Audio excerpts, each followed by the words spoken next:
نحمده ونصلي على رسوله الكريم اما بعد فاعوذ بالله من الشيطان الرجيم بسم الله الرحمن الرحيم رب اشرح لي صدري ويسر لي امري واحلل عقدة من لساني يفقهوا قولي۔ وہ اللہ ہی ہے جس کے سوا کوئی معبود نہیں، وہی غیب اور حاضر کا جاننے والا ہے، وہ بہت مہربان نہایت رحم کرنے والا ہے۔ وہ اللہ ہی ہے جس کے سوا کوئی معبود نہیں، وہ بادشاہ ہے نہایت پاک، سلامتی والا، امن دینے والا، نگہبان، زبردست، زور آور، بے حد بڑائی والا۔ پاک ہے اللہ ان سے جنہیں وہ شریک ٹھہراتے ہیں۔ وہ اللہ ہی ہے جو تخلیق کرنے والا، وجود میں لانے والا، صورت بنانے والا ہے۔ سب اچھے اچھے نام اسی کے ہیں۔ ہر وہ چیز جو آسمانوں اور زمین میں ہے اس کی تسبیح کر رہی ہے، اور وہ بہت زبردست خوب حکمت والا ہے۔ اب ایک انسان بیمار ہے اور اسے کہا جا رہا ہے کہ یہ پڑھو یا اسے یہ سنایا جائے، تو اس کا شفا سے کیا تعلق ہے؟ یہ یاد رکھیے، شفا اللہ کے ہاتھ میں، شفا صرف اس کے اذن سے مل سکتی ہے، لہٰذا ہمیں شفا کی دعا کرنی چاہیے۔ جب ہم دعا کرتے ہیں تو پھر کیا ہوتا ہے، ہمیں بعض اوقات شیطان یہ سجھاتا ہے کہ تمہاری دعا سنی نہیں جائے گی، یا تمہارے لیے کچھ نہیں ہوگا، کچھ نہیں بنے گا، تمہارا کچھ فائدہ نہیں۔ کیا واقعی ایسا ہے کہ دعا نہیں سنی جائے گی؟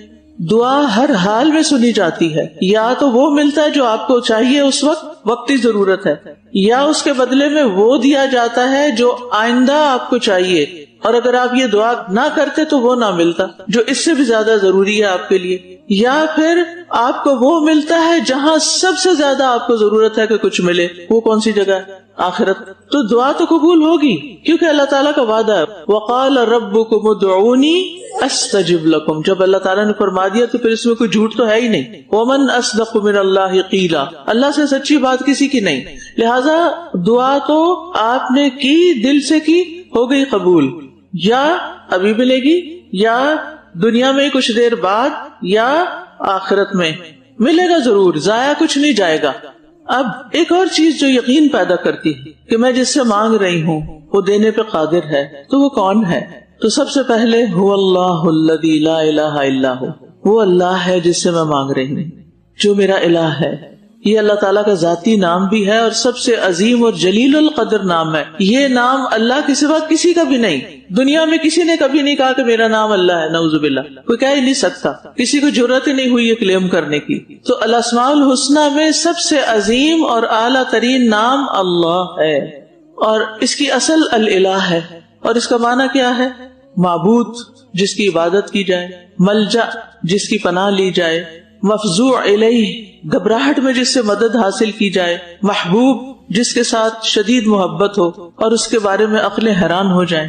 تو عربی لغت میں اللہ کا لفظ ان 4 معنوں میں استعمال ہوتا ہے، معبود، ملجا، مفزوع الیہ، محبوب۔ لفظ اللہ کو اسم اعظم بھی کہتے ہیں۔ جب ہم کہتے ہیں یا اللہ یا اللہ یا اللہ، تو ہم اللہ کو ایسے نام سے پکار رہے ہوتے ہیں کہ جس کے ساتھ دعائیں سنی جاتی ہیں، اور ہر حدیث میں وارد ہونے والا اسم ہے، یہ قال رسول اللہ صلی اللہ علیہ وسلم۔ اور سارے اچھے نام اور صفات اللہ کی طرف منسوب ہوتے ہیں۔ اللہ العلیم ہے، اللہ الحکیم ہے، اللہ الکریم ہے۔ تو جتنی بھی صفات ہیں ان سب کی نسبت کس لفظ کی طرف ہے؟ اللہ کی طرف۔ سمجھ آ گئی یہ بات؟ یعنی اللہ کے سارے اچھے نام ہیں، تو اللہ سب سے بڑا نام ہے اللہ کا، اور یہ اللہ تعالیٰ کا ذاتی نام ہے، اور یہ سب سے زیادہ پکارا جانے والا نام ہے۔ ہم یا تو اللہم کہتے ہیں یا اللہ کہتے ہیں۔ ہر اچھے کام کی ابتدا بھی اسی نام سے کرنی چاہیے۔ تو جب دعا مانگیں گے اللہ سے مانگے گے، یہ دعا عبادت ہے، بس اللہ تعالیٰ کے ناموں کے ساتھ آپ اس کو یاد کر رہے ہیں، اور اللہ سے اچھی امید رکھتے ہیں کہ جو اللہ ایسا اور ایسا ہے وہ ضرور میری مدد کرے گا اور مجھے اس مشکل سے نکال دے گا۔ تو پہلا ہے عالم الغیب والشہادہ، غیب اور حاضر کا جاننے والا، پوشیدہ اور ظاہر کو جاننے والا، ماضی اور مستقبل کو جاننے والا، ہر معلوم اور نامعلوم چیز کو جاننے والا، آخرت اور دنیا کو جاننے والا۔ عالم الغیب آخرت کو جاننے والا، اور حاضر جو ہمیں نظر آ رہا ہے یہاں۔ اور غیب بھی اللہ کا خاص علم ہے، یہ بھی صرف اللہ کے لیے مخصوص ہے۔ یعنی غیب اس علم کو کہتے ہیں جو انسان کے جاننے کے ذرائع سے پوشیدہ ہوتا ہے۔ یعنی جو چیز ہمارے حواس سے، ہمارے ریسورسز سے پتہ نہیں چلتی ہمیں، وہ کیا ہے ہمارے لیے؟ غیب ہے، اور یہ صرف اللہ تعالیٰ کا خاصہ ہے۔ اگر کوئی ذریعہ بیچ میں آ گیا اور کوئی بات پتہ چل گئی تو پھر وہ غیب نہیں رہے گا، وہ حاضر ہو جائے گا، اطلاع ہو جائے گی۔ تو اللہ سبحانہ وتعالی ذرے ذرے سے واقف ہے، زمین کے اندھیروں میں پلنے والے جانوروں سے بھی واقف ہے، پانی کے اندر رہنے والی مخلوق سے بھی واقف ہے۔ نبی صلی اللہ علیہ وسلم نے بھی کبھی علم الغیب کا دعویٰ نہیں کیا تھا۔ آپ کے پاس جو بھی علم تھا وہ وحی کے ذریعے سے آتا تھا، وہ آپ کا کوئی ذاتی علم الغیب کا علم نہیں تھا۔ اللہ تعالیٰ فرشتے کے ذریعے وحی بھیجتے تھے یا آپ کے دل پہ القاء کر دی جاتی تھی بات۔ تو اس لیے کسی کے بارے میں یہ سمجھنا شرک ہے کہ وہ غیب جانتا ہے، اس سے آپ نے باہر نکلنا ہے۔ اللہ کے علاوہ کوئی بھی غیب نہیں جانتا۔ هو الرحمن الرحیم، وہ رحمان الرحیم ہے، عظیم اور وسیع رحمت والا ہے، اس کی رحمت ہر چیز پہ چھائی ہوئی ہے۔ دنیا کے حالات بدلتے رہتے ہیں، تبدیلیاں آتی رہتی ہیں، لیکن اللہ سبحانہ وتعالی ہر حال میں رحمان الرحیم ہے۔ اللہ نے اپنی ذات پہ رحمت کو لازم کر لیا ہے، اللہ کی رحمت اس کے غضب پر حاوی ہے۔ اللہ تعالیٰ کی 100 رحمتیں ہیں جن میں سے 99 اس نے آخرت کے لیے رکھی ہوئی ہیں، ایک رحمت کی وجہ سے دنیا میں رحم ہو رہا ہے۔ تو جب آپ بیمار ہیں تو اللہ تعالیٰ کو سب سے پہلے هو اللہ الذی لا الہ الا هو عالم الغیب والشہادہ، اس کو سب پتا ہے، ڈاکٹرز کو نہیں پتا، مجھے خود میں نہیں پتا میرے اندر کیا ہو رہا ہے۔ جب آپ کے اندر کوئی تکلیف ہوتی ہے، آپ کے پیٹ میں درد ہو رہی ہے، کچھ پتا ہوتا ہے کیا ہو رہا ہے، پھر آپ کسی ڈاکٹر کے پاس جاتے ہیں، وہ آپ کو پتا کر کے بتاتا ہے، ہم اس پر اعتماد کرتے ہیں، اچھی بات ہے، لیکن اصل علم تو اللہ کے پاس ہوتا ہے۔ کیا خیال ہے؟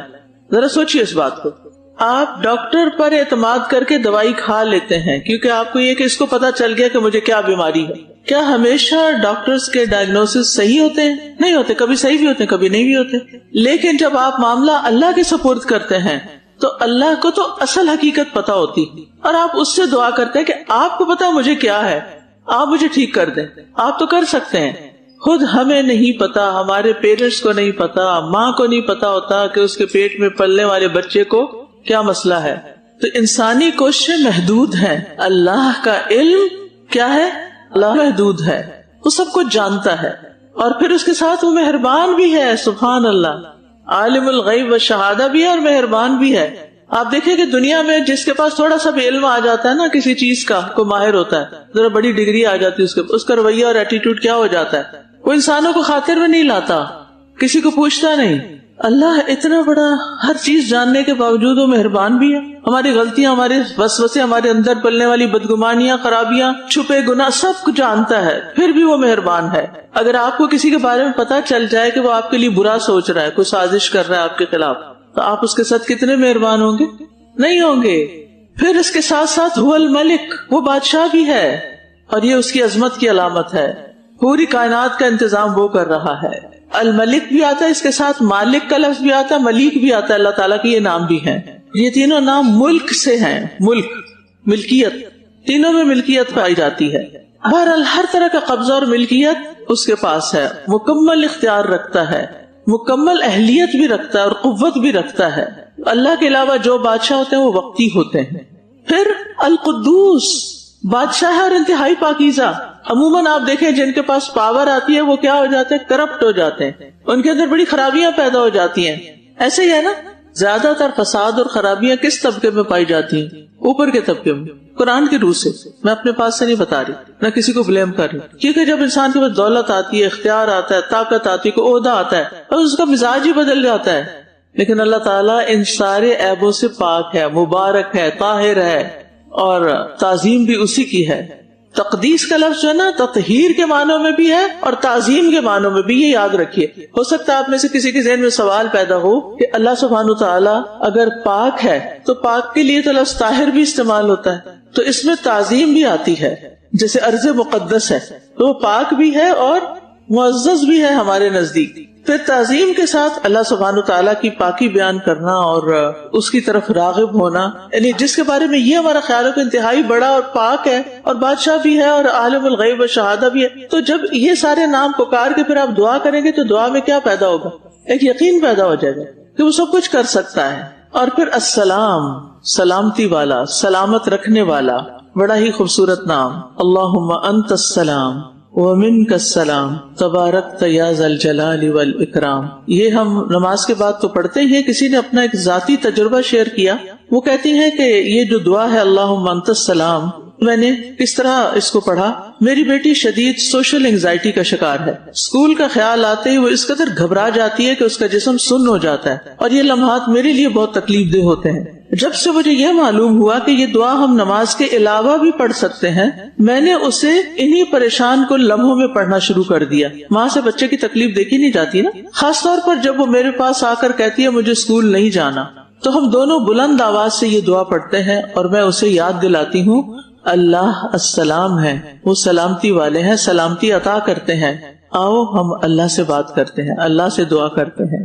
پھر وہ اپنی پریشانیوں کو دعا کی صورت میں اللہ سے کہتی ہے یا اللہ مجھے اسکول سے ڈر لگتا ہے، یا اللہ میرے امی ابو میرے ساتھ نہیں ہوتے، یا اللہ مجھے وہاں کے لوگ اچھے نہیں لگتے، یا اللہ آپ السلام ہیں، آپ ہی مجھے محفوظ رکھیں. اور سبحان اللہ اس کے چہرے پر دوبارہ مسکراہٹ آ جاتی ہے، اس کا جسم پرسکون ہو جاتا ہے. الحمدللہ ہم انشاءاللہ اس دعا کو باقاعدگی سے پڑھتے رہیں گے یہاں تک کہ وہ مشکل حالات کا سامنا کرنا سیکھ جائے اور اللہ اسے سکون عطا کر دے. اور آگے لکھا ہوا جزاک اللہ خیرن، ان شفا کی دعاؤں کو اس انداز سے سکھانے کے لیے جو ہمارے روزمرہ کے مسائل سے جڑا ہوا.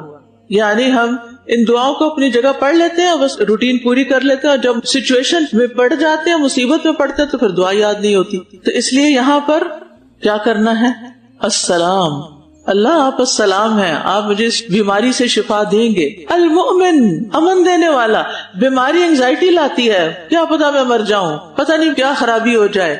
سرجری کے وقت گھبراہٹ ہو رہی ہے آپ کو کہ پتہ نہیں وہ کچھ انجری نہ ہو جائے، پتہ نہیں کوئی غلط کام نہ ہو جائے، پتہ نہیں میں دوبارہ انستھیزیا سے واپس نکلتی بھی ہوں کہ نہیں. یہ سارے خوف ہوتے ہیں نا.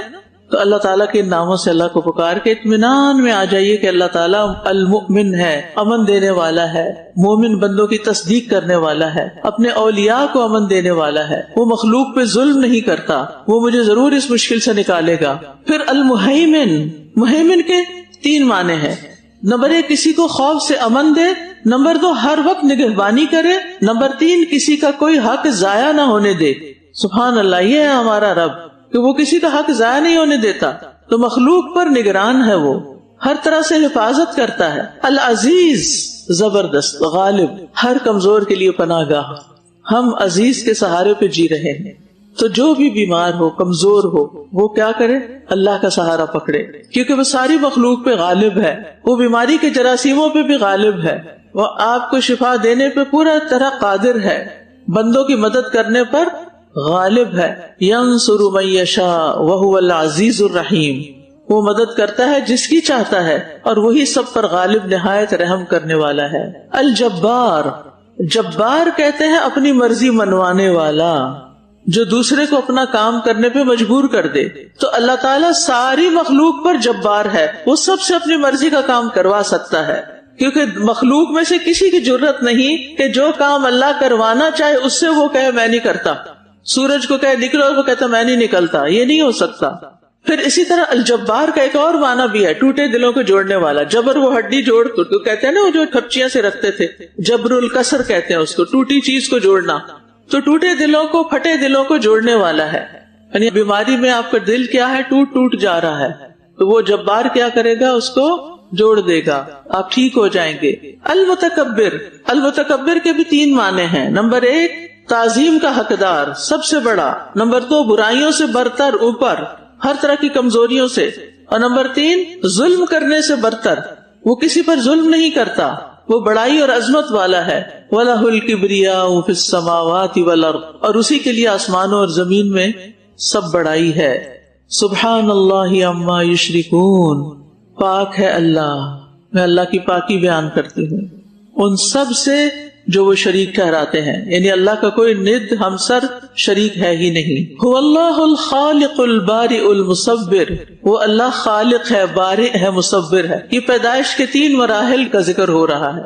سب سے پہلے چیز بنانے سے پہلے اس کا اندازہ لگانا اور خاکہ بنانا، یہ خلق کہلاتا ہے. چیز کو وجود میں لانا، اس میں روح پھونک دینا، یہ برئ کہلاتا ہے، بارئ سے. اور پھر چیز کو مکمل وجود میں لانا، تصویر دینا. اب آپ دیکھیں، سب سے پہلے سے انسان ماں کے پیٹ میں پیدا ہوتا ہے تو پہلی سٹیج کیا ہوتی ہے؟ کہ جس میں اللہ سبحانہ و تعالیٰ جانتا ہے کہ اس کو کیا شیپ دینی ہے، یعنی کچھ تھا نہیں اس کو وجود میں لے آیا، پھر اس میں روح پھونک دی، اور پھر اس کو جب وہ بچہ پیدا ہونے کے قریب ہوتا ہے تو اس کی پوری شکل و صورت، آنکھیں، ناک، کان، بال، اس کے آئی بروز، اس کے پلکیں، سر کے بال، اس کے ناخن، ہر چیز کی ایک شیپ بن چکی ہوتی ہے، خوبصورت بن چکا ہوتا ہے، پھر وہ دنیا میں آ جاتا ہے۔ تو یاد رکھیے پیدائش کے سارے مراحل اللہ کے ہاتھ میں ہے، اور ایسی خواتین جو پریگننٹ ہوں، ان کے بچے نہ بچتے ہوں اور وہ سوچتی ہوں کہ پتہ نہیں ہمارا کیا ہوگا، تو بھی اللہ تعالیٰ کے ان 3 ناموں سے خاص طور پر اس کو پکار سکتے ہیں۔ هو اللہ الخالق البارئ المصور۔ کچھ ماں کو بڑی فکر ہوتی ہے پتہ نہیں ہمارے بچے کی شکل کیسی ہوگی، شکل و صورت کیسی ہوگی، تو صورت بھی کون بناتا ہے؟ اللہ۔ آپ اللہ سے دعا کریں کہ اللہ اس کو ہر عیب سے پاک بنانا اور شکل و صورت اچھی دینا۔ لہ الاسماء الحسنی، اسی کے ہیں اچھے اچھے نام، سارے اچھے نام اسی کے ہیں، یعنی اس کا ہر نام خوبصورت ہے، ہر نام میں ایک خوبی ہے، اور اللہ اپنے بندوں میں سے ان سے محبت کرتا ہے جو اس کو اس کے ناموں سے پکارتے ہیں۔ یسبح لہ ما فی السماوات والارض، آسمانوں اور زمین میں جو بھی مخلوقات ہیں وہ سب اس کی تسبیح بیان کرتے ہیں، اس کی توحید کا اقرار کرتی ہے۔ وہو العزیز الحکیم، اور وہ غالب ہے، حکمت والا ہے۔ العزیز یہاں 2 دفعہ ہے، یعنی اللہ تعالیٰ سب کچھ کر سکتا ہے، لیکن الحکیم بھی ہے پیزنٹ نہیں کرتا، بلکہ جب وہ کام جیسے کرنا چاہیے اس وقت کرتا ہے۔ ہم جلد باز، ہم چاہتے ہیں جلدی ہو جائے، لیکن وہ ہر چیز کو اس کے وقت پر کرتا ہے جب اس کا بہترین وقت ہوتا ہے کرنے کا۔ تو یہ ہے ان ناموں کے پیچھے حقیقت۔ اب یاد رکھیں گے ذرا یہ پڑھتے ہوئے، اور خصوصاً بیماری میں پڑھتے ہوئے یا کسی تکلیف میں پڑھتے ہوئے۔ میں نے آج اسی لیے مختصر بتایا ہے تاکہ آپ کو ٹو دا پوائنٹ چیزیں یاد رہ جائیں کہ العزیز کون ہوتا ہے، المتکبر کون ہوتا ہے، عالم الغیب والشہادہ کون ہوتا ہے۔ وہ ہے میرا رب، اور میں اسی کو پکارتی ہوں اور میں اسی کا سہارا لیتی ہوں۔ تو انشاءاللہ جب آپ اس کو پکاریں گے تو وہ آپ کی مدد ضرور کرے گا انشاءاللہ۔ ٹھیک ہے، آج آپ نے کم از کم ایک دفعہ، پلیز کم از کم ایک دفعہ کتاب کھول کے ان ناموں پہ غور کرتے ہوئے ایک دفعہ اس کو پڑھنا ہے۔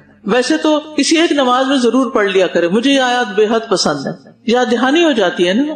اللہ تعالیٰ کو پسند ہے نا کہ ہم اس کے اچھے ناموں سے اس کو پکارے، اس نے خود حکم دیا۔ چلیے اس بات کو سمجھنے کے لیے میں آپ کے لیول پہ لاتی ہوں۔ کیا جب آپ کو کوئی پیار سے بلاتا ہے، آپ کا نام یاد رکھتا ہے، تو آپ کو کیسا لگتا ہے؟ بہت اچھا۔ یہ اللہ نے یہ چیز ہمارے اندر بھی ڈال دی، ورنہ کوئی بڑی بات تو نہیں ہوتی نا کوئی آپ کا نام لے کے آپ کو پکارے اور پھر اس کو خوبصورت بنا کے پکارے، صحیح پروننسیشن کے ساتھ، بگاڑے بغیر، تو آپ کو بہت اچھا لگے گا۔ تو جب ہم بہت محبت سے اللہ کا نام لیں گے تو اللہ کو بھی بہت اچھا لگا۔ اب دیکھیں یہ ساری جتنی بھی اس چیپٹر کی آیات اور دعائیں وغیرہ تھی نا، ان کے پیچھے مقصد کیا تھا کہ ہم اللہ تعالیٰ سے اپنا کنیکشن مضبوط کریں۔ جب کر لیں گے نا، ایمان مضبوط ہوگا تو آدھی بیماریاں ویسے ہی ختم ہو جائیں گی، خصوصاً ذہنی، دماغی اور جذباتی اور قلبی اور نفسیاتی، یہ بیماریاں جو ہیں یہ رخصت ہو جائیں گی۔ جب یہ رخصت ہوتی ہے نا تو انسان چاہے جسمانی طور پہ کمزور ہو لیکن مضبوط ہوتا ہے، تو پھر اس سے وہ بیماری سے فائٹ کر سکتا ہے۔ حدیث میں آتا ہے، صحیح مسلم کی حدیث ہے، عبداللہ ابن عمرو ابن العاص سے روایت ہے، وہ کہتے ہیں کہ میں نے رسول اللہ صلی اللہ علیہ وسلم کو فرماتے ہوئے سنا کہ اللہ نے آسمان اور زمین کی تخلیق سے 50,000 سال پہلے مخلوقات کی تقدیریں لکھ دی، اور اللہ کا عرش پانی پر تھا۔ تو کب لکھا گیا تھا یہ سب کچھ؟ مثلاً میں اور آپ اس وقت یہاں بیٹھے ہوئے ہیں، یہ اللہ کی کتاب میں کب لکھا گیا تھا؟ زمین آسمان کی تخلیق سے بھی 50,000 سال پہلے۔ کسی کو تاریخ پتہ ہے کہ آسمان کب پیدا ہوئے تھے؟ کوئی جانتے ہیں آپ؟ زمین کب بنی تھی؟ کسی کے پاس کوئی ڈیٹ لکھی ہوئی ہے؟ نہیں۔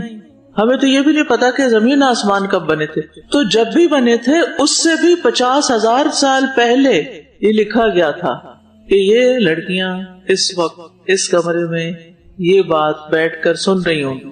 یہ اللہ کو اس وقت سے معلوم۔ اور پھر آج اگر ہمیں کسی نے کوئی ایسی بات کہہ دی جس سے ہمیں دکھ پہنچا، تو یہ بھی جبھی سے اللہ کو پتا تھا کہ فلاں بندی فلاں کو اس طرح ٹیز کرے گی، اس طرح تکلیف پہنچائے گی، کس دن کا ٹیمپریچر کیا ہوگا، کس دن کون مرے گا، کون جیے گا، سب اللہ کو پتا ہے۔ اسی لیے کہتے کہ احاط اللہ بکل شیء علما، اللہ نے اپنے علم سے ہر چیز کو گھیر رکھا ہے۔ وہ ان چیزوں کا خالق بھی ہے، مالک بھی ہے، اور ان پہ پورا کنٹرول بھی رکھتا ہے۔ تو جو آزمائشیں آتی ہیں، جو بیماریاں آتی ہیں، جو تکلیفیں آتی ہیں، یہ تقدیر کا حصہ ہوتی ہیں۔ حسن بصری کہتے ہیں بے شک اللہ نے مخلوقات کو پیدا کیا تو ان کے ساتھ ان کی تقدیر کو پیدا کیا اور ان کی عمروں کو تقدیر کے مطابق تقسیم کیا کہ کون کتنا جیے گا، ان کے رزق کو تقدیر کے مطابق تقسیم کیا، آزمائش اور صحت اور تندرستی کو بھی تقدیر کے مطابق تقسیم کیا۔ ان ذلک علی اللہ یسیر، تو یہ بات اللہ کے لیے بڑی معمولی ہے، کیونکہ اللہ تعالیٰ گزشتہ اور موجودہ اور آئندہ کی ہر بات کو جانتا ہے۔ تو اس سے پتہ چلتا ہے کہ جب کوئی تکلیف آئے تو ہمیں صبر کرنے کے لیے کیا بات فائدہ دیتی ہے؟ مکتوب، یہ تو ہونا ہی تھا، یہ تو لکھا ہوا تھا، تو چیزیں ہلکی ہو جاتی ہیں۔ ہمارے ہاں یہ کلچر نہیں ہے یہ بات سمجھنے کا یا کہنے کا، مکتوب کا۔ ایک دفعہ میں عمرے یا حج پر گئی تو وہاں پر ایک ٹیکسی ڈرائیور کے ساتھ ہم لوگ کہیں جا رہے تھے، تو شاید وہ رستہ بھول گیا یا کیا ہوا، مجھے ایگزیکٹلی سچویشن یاد نہیں، تو اس سے تھوڑی سی پریشانی ہوئی تو کہنے لگا مکتوب، آرام سے بیٹھو، مکتوب، یہ لکھا ہوا تھا کہ ہم نے اس سڑک سے جانا ہے، ہو گیا، وہ بھول گئے ہم۔ اچھا جب یہ بندہ کہتے ہیں تو لکھا ہوا تھا، یہ تو ہونا ہی تھا، یہ تو ہونا ہی تھا، ہو گیا، بس اب کیا کرے، اب اس میں واویلا کیسا؟ تو پھر انسان کے لیے اس کو سہنا آسان ہو جاتا ہے۔ جب ہم کسی بھی چیز کو ایکسپٹ کر لیتے ہیں نا، کسی انسان کو ایز از ایکسپٹ کر لیتے ہیں یہ ایسا ہی ہے، تو پھر آپ کی نظر بدل جاتی ہے، پھر آپ کی ایکسپیکٹیشنز اس سے وہ نہیں رہتی جو ان ریئلسٹک ہو، پھر آپ کو یہ ہوتا ہے کہ یہ ایسا ہے اور مجھے اس کے مطابق اس طرح معاملہ کرنا ہے، میں اس کو نہیں بدل سکتی، مجھے کس کو بدلنا ہے؟ اپنے آپ کو بدلنا ہے۔ ماں باپ کا ایک بچہ ہوتا ہے بڑا ہی شریف، بڑا ہی فرما بردار، بڑا ہی اچھا، تو اس کے ساتھ معاملہ آسان ہوتا ہے ان کا، لیکن دوسرا بچہ اس کے بالکل برعکس ہوتا ہے۔ سورۃ کہف پڑھی ہوگی آپ نے، اس میں آتا نا کہ وہ ایک بچہ تھا جس کو خضر علیہ السلام نے مار ڈالا تھا، تو اس کی وجہ کیا بتائی تھی کہ بڑے ہو کر اس نے اپنے ماں باپ کو بڑا تنگ کرنا تھا، یعنی یہ اس نیچر کا بچہ تھا، اس نے ایسا کرنا تھا۔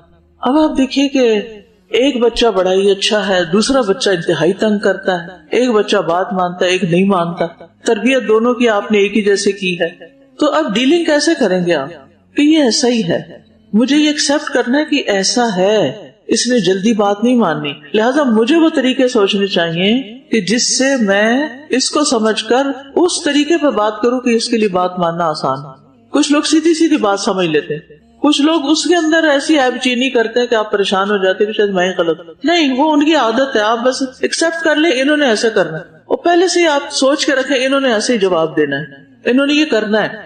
بعض اوقات ایسا ہوتا نا کہ آپ کوئی پلان بناتے ہیں، گھر میں بتاتے ہیں کہ آج ہم فلاں جگہ چلیں گے، اچھا سارے بچے راضی ہو جاتے، ایک کہتے میں نے نہیں جانا۔ اگر آپ نے پہلے سے یہ سوچ رکھا ہے نا کہ اس نے ایسے کہنا ہے تو پھر آپ ہرٹ نہیں ہوں گے، کیونکہ آپ نے پہلے سے اس سے کیا توقع رکھی کہ یہ ایسا ہی ہے۔ کچھ لوگ ہوتے ہیں نا وہ جب ملتے ہیں وہ کوئی نہ کوئی آپ کے اندر عیب نکالتے ہیں، کوئی خامی نکالتے ہیں، آپ کی کوئی غلطی یاد کراتے ہیں، آپ تو ملتے ہی نہیں، آپ تو یہاں ہوتے ہی نہیں، آپ تو ایسا ہے اور آپ تو ویسا ہے، یعنی تکلیف دینے والی باتیں کرتے ہیں۔ اب جب وہ آپ کو نظر آ جائیں گے تو آپ پہلے سے کیا سوچ کے رکھیں گے؟ جب پتا ہو نا ڈاکٹر نے سوئی لگانی ہے تو آپ کیا کرتے ہیں؟ بس ایک سیکنڈ کی بات لگے گی، بس یہ تو ہونا ہے ابھی، تو آپ پہلے سے تیار ہوتے ہیں ذہنی طور پہ۔ تو ایسے لوگوں کو دیکھ کے آپ ذہنی طور پہ پہلے سے ہی تیار ہو جاتے رہے، انہوں نے ایسی جلی کٹی باتیں کرنی ہے، یہ ان کی شخصیت کا حصہ ہے، ان کا یہ سٹائل ہے، ان کی تربیت ایسے ہوئی ہے، ان کی ہسٹری ایسے ہی ہے، یہ ایسے ہی ہے، اتنا مائنڈ کرنے کی کیا ضرورت، اتنا سر پہ سوار کرنے کی کیا ضرورت، یہ تو ایسا ہی ہے۔ کیونکہ پتہ کیا ہوتا ہے جب ہم اسے ایکسپٹ نہیں کرتے نا پھر ہم بحث شروع کر دیتے ہیں، پھر ہم اپنے آپ کو جلانا شروع کر دیتے ہیں، انہوں نے یہ کیوں کہہ دیا، پھر ہم اس بات کو سوچتے سوچتے سوچتے اپنی صحت خراب کر لیتے ہیں۔ کچھ لوگوں سے تو کبھی کبھی پالا پڑتا ہے نا، الحمدللہ ایسے لوگ اللہ بچا کے رکھے، اور کچھ لوگوں سے تو روز پڑھنا ہوتا ہے، روز ہی ان سے کچھ نہ کچھ سننا پڑتا ہے۔ تو جب آپ کو پتا ہوگا یہ ایسا ہی ہے، ایک کان سے سونا دوسرے سے نکالا، اپنا کام کیا، یہ ایسے ہی ہے، ٹھیک ہے۔ ایسے لوگ پھر کیوں ہوتے ہیں زندگی میں؟ وہ میں نے پچھلے سبق میں آپ کو بتایا تھا، آزمائشیں کیوں آتی، ہمیں کیا بنانے کے لیے آتے ہیں، ہمیں اسٹرانگ کرنے کے لیے آتے ہیں، ہمارا امتحان ہوتا ہے۔ تو بہرحال تقدیر پر ایمان ہمارے دین کا حصہ ہے۔ کوئی بھی شخص جو تقدیر کو نہ مانے وہ مومن نہیں ہو سکتا۔ اور اس کا مطلب کیا قضاء اور قدر کا؟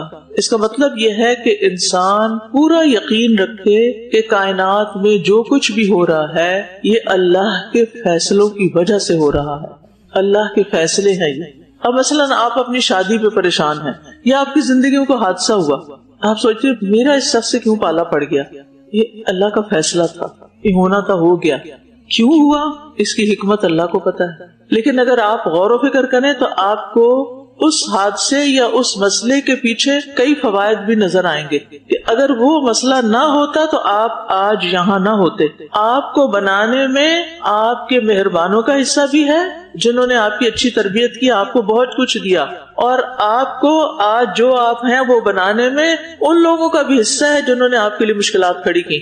اگر وہ کھڑی نہ کرتے تو آپ اتنے اسٹرانگ نہ ہوتے, آج آپ یہاں نہ ہوتے, آج آپ یہ نہ ہوتے جو آج آپ ہیں.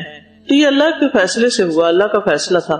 ما اصاب من مصیبت الا باذن اللہ, کوئی مصیبت اللہ کے اذن کے بغیر نہیں آتی. ومن یؤمن باللہ یہد قلبہ, اور جو اللہ پر ایمان رکھتا ہے, اللہ پر اعتماد کرتا ہے, اللہ کے فیصلے کو صحیح سمجھتا ہے, اللہ اس کے دل کو ہدایت دے دیتا ہے, اس کی سوچ مثبت ہو جاتی ہے, وہ اسی کے اندر سے خیر نکال لیتا ہے, وہ اس کے مثبت رخ کو دیکھنے لگتا ہے. تو عربی زبان میں 2 لفظ اس کے لیے استعمال ہوتے ہیں, قضاء اور قدر. قضاء کا مطلب ہوتا ہے کسی کام کو پورا کرنا, مکمل کرنا, قضاء. جیسے نماز قضاء کر لی, کیا مطلب ہے, اور چھوٹ گئی تھی تو اب آپ نے کیا کیا, پوری کر لی, مکمل کر لی. قدر کا مطلب ہوتا ہے اندازہ لگانا, تقدیر لکھنا. تو تقدیر یا قدر سے مراد یہ ہے کہ اللہ تعالیٰ نے ازل میں جو تقدیر لکھی, اور اللہ کو اس وقت سے پتا تھا کہ کس سچویشن میں کون کیا کرے گا, اور اللہ نے وہ سب کچھ, نہ صرف یہ کہ اس کو علم تھا بلکہ وہ علم لکھ لیا, قلم پیدا کی اور اس کو کہا لکھ لو سب کچھ, اور اس نے قیامت تک ہونے والی ہر چیز لکھ دی. تو یاد رکھیے کہ اس قضاء و قدر پر ایمان لانا ہمارے دین کا حصہ ہے, اور اگر کوئی تقدیر پر ایمان نہ لائے تو وہ مومن ہی نہیں. تو جہاں تک مصیبت یا بیماری کا تعلق ہے, اس کے حوالے سے تقدیر پر ایمان رکھنے کے 10 اصول یا 10 قاعدے ہیں. یعنی قضاء و قدر میں جو مصیبتیں آتی ہیں, تکلیفیں آتی ہیں, اس کے بارے میں 10 باتیں یاد رکھیں. نمبر 1, اللہ کا علم ہر چیز پر محیط ہے, اللہ کے علم نے ہر چیز کو گھیرا ہوا ہے, اور آتا نا کہ ایک پتا بھی نہیں گرتا مگر وہ جانتا ہے. دوسری بات, کائنات میں واقع ہونے والا ہر خیر اور شر اللہ کے ارادے اور مشیت سے ہوتا ہے, اللہ چاہتا ہے تو ہوتا ہے. یعنی اس کائنات کے اندر جو بھی خیر ہوتا ہے یا شر ہوتا ہے وہ اللہ کے ارادے سے ہوتا ہے, اللہ کے اذن سے ہوتا ہے. کوئی کام بھی اللہ کی اجازت کے بغیر واقع نہیں ہوتا. یعنی آپ یہ سوچ بھی نہیں سکتے کہ کوئی چیز اللہ کی مرضی کے بغیر پیدا ہو گئی یا واقع ہو گئی, یہ نہیں ہو سکتا. لہٰذا اس بات پر یقین رکھنا چاہیے کہ جو مجھے پہنچا, یعنی کوئی بیماری آئی ہے مجھ پہ, یہ ٹل نہیں سکتی تھی, اور جو نہیں لگی مجھے, مثلاً کووڈ کی مثال, کووڈ آیا, کچھ لوگوں کو کووڈ ہوا, کیا ہوئے, دنیا سے چل بسے, اچھے بھلے صحت مند جوان لوگ. کچھ لوگوں کو کووڈ ہوا اور وہ بچ گئے, کچھ لوگوں کو کووڈ ہوا ہی نہیں, انہوں نے ویکسین لگوا رکھی تھی, حفاظتی تدبیریں کی ہوئی تھی, بچ گئے. کچھ لوگوں نے حفاظتی تدبیر بھی کوئی نہیں کی تھی, ان کو کووڈ نہیں ہوا اور وہ بچ گئے. اب یہ اتنے قسم کے لوگ جو ہیں, یہ کیا ہوا, جس کے لیے اللہ نے دنیا سے جانا لکھا تھا وہ چلا گیا, اور جس کے لیے صحت لکھی تھی وہ صحت مند رہا, اور جس کے لیے بیماری لکھی تھی وہ بیمار ہوا. ایسا کیوں ہوا, اس کے لیے یہ یاد رکھیے. نمبر 3, تقدیر میں لکھا ہوا اللہ کا ہر فیصلہ حکمت اور مصلحت پر مبنی ہے, اس کے پیچھے کوئی حکمت ہوتی. مجھے کووڈ ہوا, اس کے پیچھے کوئی حکمت تھی, کوئی وجہ تھی جو مجھے نہیں معلوم, اللہ کو معلوم ہے. اللہ سبحانہ وتعالی کوئی بھی کام فضول میں نہیں کرتا, بیکار نہیں کرتا. جیسے آتا نا, وما خلقنا السماء والارض وما بینہما لاعبین, ہم نے آسمان اور زمین کو اور جو کچھ ان کے درمیان ہے کھیلتے ہوئے نہیں بنایا, بے مقصد نہیں کیا. کوئی کام اللہ تعالیٰ کا بے مقصد نہیں, ہر چیز کے پیچھے ایک ریزن ہے. اسی طرح ہماری پیدائش, صحت مند لوگوں کی پیدائش اور اسپیشل نیڈز کے جو بچے ہوتے ہیں ان کی پیدائش, جیسے ڈاؤن سنڈروم والے بچے ہوتے ہیں, وہ بھی اللہ کی تخلیق ہے. تو اللہ تعالیٰ فرماتے ہیں, افحسبتم انما خلقناکم عبثا, کیا تم سمجھتے ہو کہ ہم نے تمہیں یوں بیکار پیدا کر دیا. ایسے ہی اچھے بھلے انسان کو بھی ایسے بیکار, اور جو اسپیشل بچہ ہے اس کو بھی کیا ایسے بیکار پیدا کیا ہوا ہے. نہیں، اس کے پیچھے بھی کوئی مصلحت ہے، اس کے پیچھے بھی حقیقت ہے. اب جو چیزیں تو اچھی اچھی ہماری مرضی کے مطابق ہوتی ہیں اس میں تو ہم مطمئن ہو جاتے ہیں، ہم کہتے ہیں اللہ نے بڑا اچھا کیا، اللہ کا فضل ہے. لیکن کچھ چیزیں ہمیں اپنے حق میں شر محسوس ہوتی ہیں. مثلا آپ کے پیسے بیگ یا آپ کا سیل فون بیگ سے چوری ہو گیا، کوئی بندہ ایسا نہیں جو اس پر پریشان نہ ہو. میں نے آپ کی سب سے محبوب چیز کا ذکر کیا، تو محبوب چیز کے کھونے پر آج کل تو لگتا ہے کہ کسی کا بچہ فوت ہو جائے تو شاید اس کو اتنی تکلیف نہ ہو جتنا اس کا موبائل کھو جانے پر اس کے اوسان خطا ہو جاتے ہیں، کیونکہ اس کی ساری زندگی اسی کے گرد ریوالو کرتا ہے، اس کا جینا مرنا اسی کے ساتھ وابستہ ہے. خیر، اب یہ ہو گیا، چوری ہو گیا، کچھ ٹوٹ گیا، مرضی کے خلاف کوئی کام ہو گیا. سوچئے آج صبح سے اب تک کون سی چیز آپ کی مرضی کے خلاف ہوئی ہوگی نا؟ کوئی. یہ ہر روز ہوتا ہے. دن میں سارے کام ہماری پسند اور مرضی کے نہیں ہوتے. کچھ لوگ ایکسپٹ کر لیتے ہیں کہ یہ بھئی اللہ کی دنیا ہے، اللہ کی مرضی چلے گی، میری تھوڑی چلے گی، یہ تو ہونا ہے، یہ نہیں مرضی کا ہوا، چلو آگے چلتے ہیں، کچھ اور کرتے ہیں. ہمیں پریشانی کب ہوتی ہے؟ جب چیزیں ہماری مرضی کے خلاف ہوتی ہیں. ہم ناخوش کب ہوتے ہیں؟ ہم غمگین کب ہوتے ہیں؟ جب چیزیں ہماری مرضی کے اپوزٹ ہوتی ہیں. ہم کچھ چاہتے ہیں وہ کچھ اور ہو جاتا ہے. ٹھیک ہے، اب اس کو کیسے لیا جائے؟ تو نمبر 4 پوائنٹ یہ ہے کہ بظاہر نظر آنے والے شر میں بھی خیر ہوتا ہے، اس میں بھی خیر ہے. یعنی آپ کو جو چیز پسند نہیں آئی، نہیں آ رہی، نہیں آتی، وہ کیوں ہوئی آپ کی زندگی میں، اس میں بھی کوئی خیر ہے، اس میں بھی خیر ہے. اس کے پیچھے بھی کوئی حکمت ہوگی.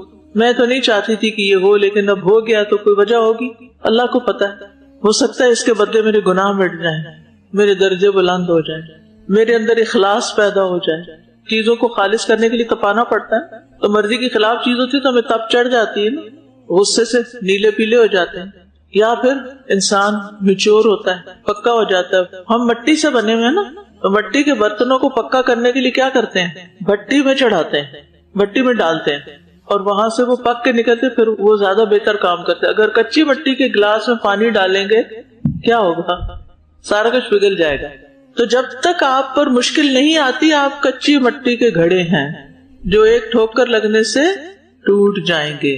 لیکن پہلے جب کچے تھے نا، ٹوٹ کے پھر بنایا گیا، پھر کچے، پھر وہ کیا ہوتی ہے، مٹی بھی زیادہ میچور ہو جاتی ہے، جو بار بار گوندی جاتی ہے. ایسے ہی ہوتا ہے، جس چیز کو بار بار گوندے وہ اتنی زیادہ اسموتھ ہو جاتی ہے، اور پھر ایک وقت ہوتا ہے کہ وہ چیز اس قابل ہو جاتی ہے جس کے لیے اللہ نے اس کو بنایا ہوتا ہے. کئی دفعہ ایسے بھی تو ہوتا ہے کہ ایک چیز ہمیں پسند نہیں تھی، اور پھر ہوا یہ کہ جب اس کا نتیجہ نکلا تو وہ ہمیں بڑا ہی پسند آیا. ایسا ہوتا ہے نا، گھر والوں نے کہیں جانے کا پروگرام بنایا اور آپ کا بالکل دل نہیں تھا وہاں جانے کو، لیکن جب وہاں گئے تو آپ کو بڑا ہی اچھا لگا.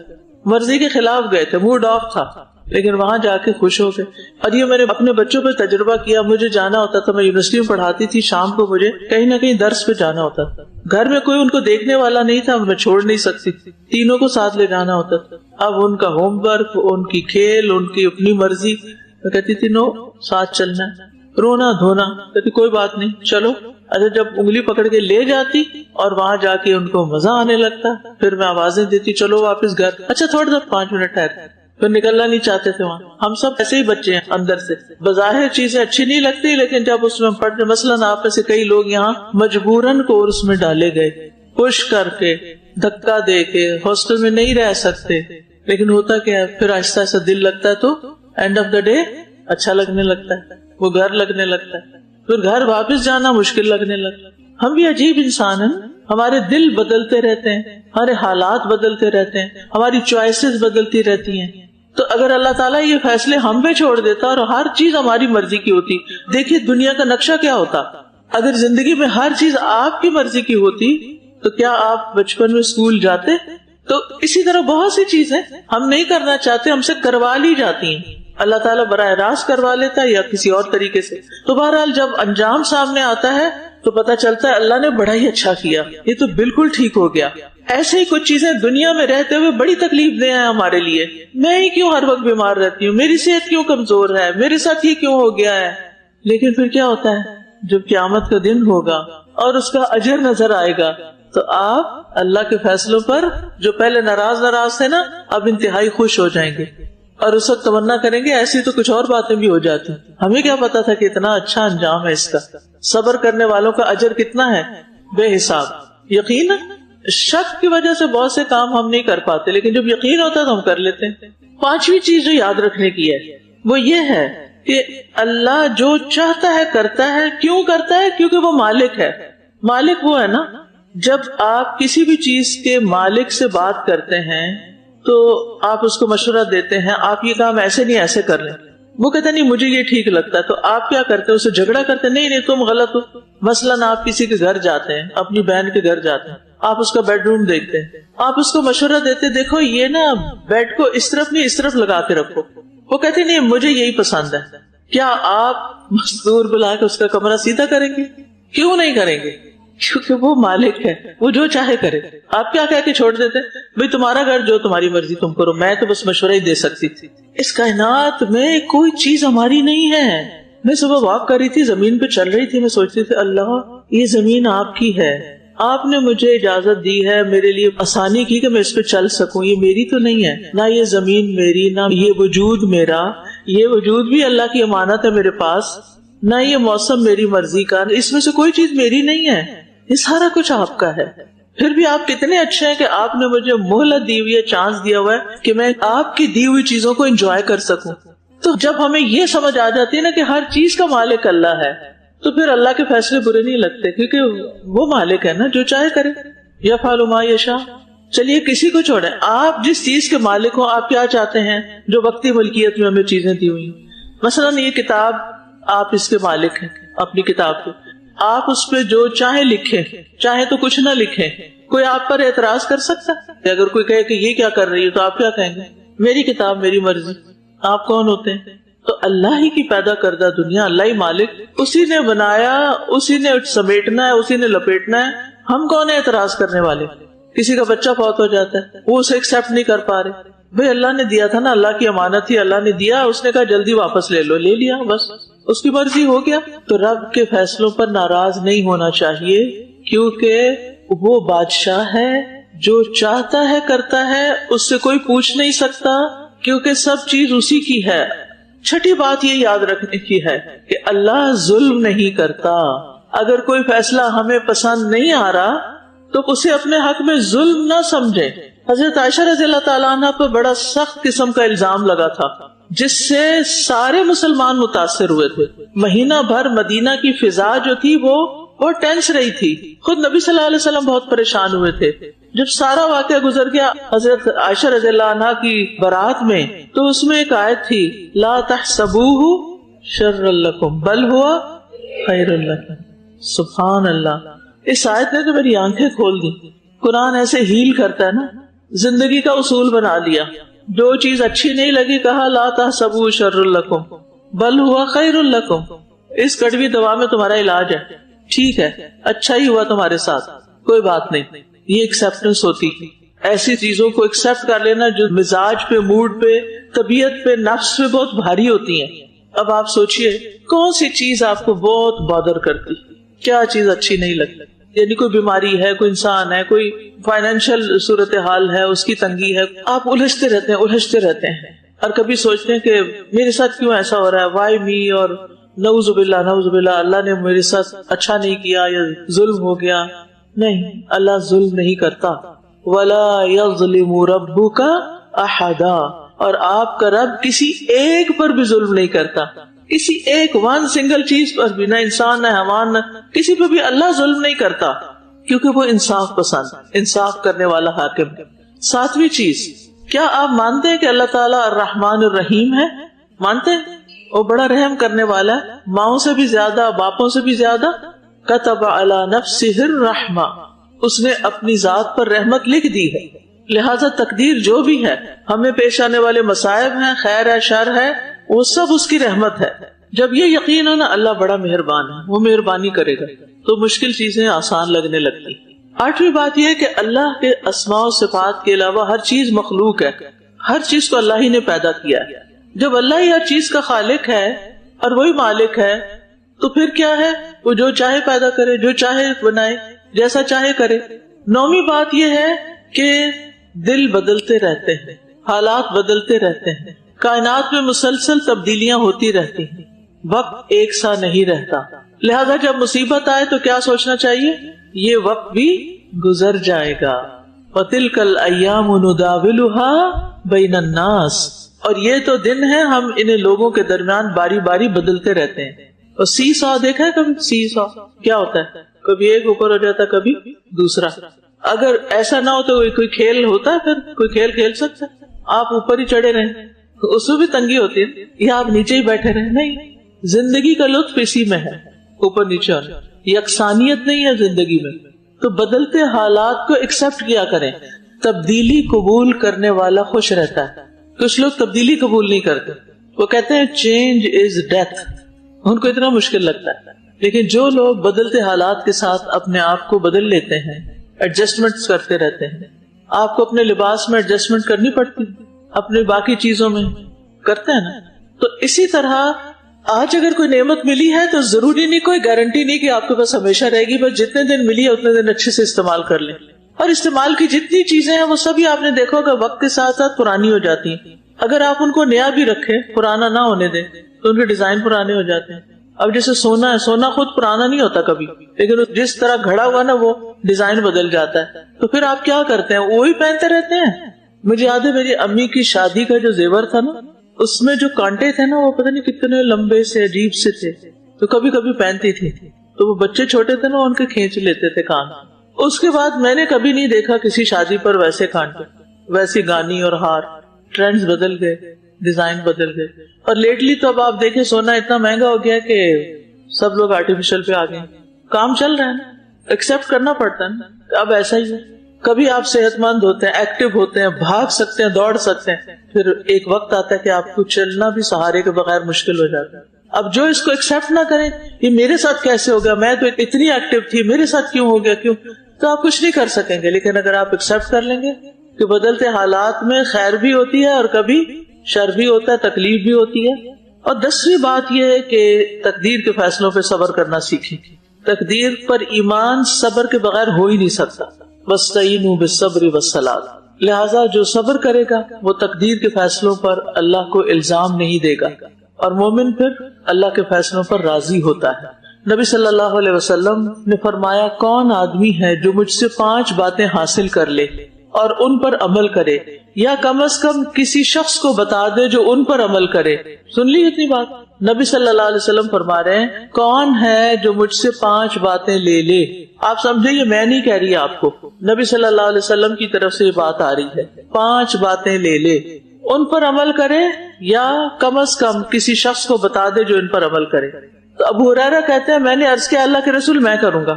آپ نے میرا ہاتھ پکڑا اور انہیں شمار کرنے لگے. ان میں سے ایک بات، صرف ایک ہی بتاؤں گی تاکہ آپ وہ شیئر کر سکیں. اللہ کی تقسیم پر راضی رہو، تم لوگوں میں سب سے بڑے غنی بن جاؤ گے. اللہ کی تقسیم پہ راضی رہو، سب سے بڑے غنی بن جاؤ گے. اب اللہ کی تقسیم کیا ہے؟ کسی کو زیادہ رزق دیا، کسی کو کم، کسی کی شادی ہوئی، کسی کی نہیں، کسی کی اولاد ہوئی، کسی کی نہیں، کسی کو بیٹیاں ملی، کسی کو بیٹے ملے، کسی کو دونوں ملے، کسی کو کچھ بھی نہ ملا. یہ کیا ہے؟ اللہ کی تقسیم. اس پہ کیا کرنا ہے؟ راضی رہنا ہے. اس میں بھی خیر ہے. اب سوال یہ پیدا ہوتا ہے کہ مصیبتیں کیوں آتی ہیں؟ ایک تو آزمائش کے لیے آتی ہیں. اللہ تعالیٰ نے انبیاء کو بیماریوں سے آزمایا.